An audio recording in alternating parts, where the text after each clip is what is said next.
Hello viewers, সবাইকে অনেক অনেক প্রীতি ও শুভেচ্ছা জানিয়ে শুরু করছি নাজ লাইফস্টাইলের আজকের আরো একটি নতুন রেসিপি। আজ আমি আপনাদের তৈরি করে দেখাবো বাঙালির অত্যন্ত প্রিয় এবং মুখরোচক পোয়া পিঠে। তবে আজকের পিঠার বিশেষত্ব হলো এর নিখুঁত পাক এবং ব্যাটার তৈরির পদ্ধতি। চলুন দেখে নিই কিভাবে খুব সহজে এটি বানানো যায়। প্রথমে চুলায় কড়াই বসিয়ে পরিমাণ মতো গুড় জাল দিতে হবে। গুড় ততক্ষণ ফোটাবো যতক্ষণ না এর রং হলুদ থেকে গাঢ় খয়েরি হয়ে আসছে। গুড়ের পাক ঠিক হয়েছে কিনা বোঝার জন্য একটি সহজ উপায় হলো 2 আঙুলের মাঝে সামান্য গুড় নিয়ে টান দিলে যদি সুতার মতো তৈরি হয় তবে বুঝবেন পাক একদম তৈরি।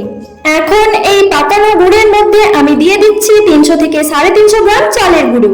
চুলা একদম মৃদু আঁচে রেখে গুড়ের সাথে চালের গুঁড়া খুব ভালো করে মিশিয়ে নেব। এই সময় হালকা হালকা জল দিয়ে মিশ্রণটি একদম মসৃণ করে নিতে হবে, যাতে আটার সাথে গুড়ের মিশ্রণটি খুব ভালোভাবে মিশে যায়। অন্য একটি পাত্রে সামান্য জল গরম করে নেব।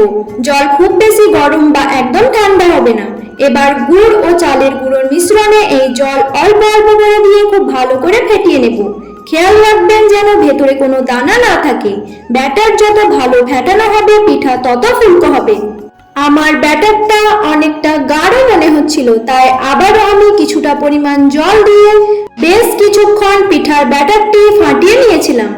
সবগুলো পিঠা যেন সমান মাপের হয়, তাই আমি একটি কাপের সাহায্যে ব্যাটারটি গরম তেলে দিয়ে দিচ্ছি। দেখুন পিঠাটি কি সুন্দর ফুলে উঠেছে। 2 পাশ লালচে করে ভেজে তুলে নিলেই তৈরি আমাদের আজকের পোয়া পিঠে। আশা করি আপনাদের ভিডিওটি ভালো লেগেছে। আপনারা পরবর্তীতে আর কিসের রেসিপি বা কেমন ভিডিও দেখতে চান তা অবশ্যই কমেন্টে জানাবেন। আপনারা সবাই অনেক ভালো থাকুন, সুস্থ থাকুন। আল্লাহ হাফেজ।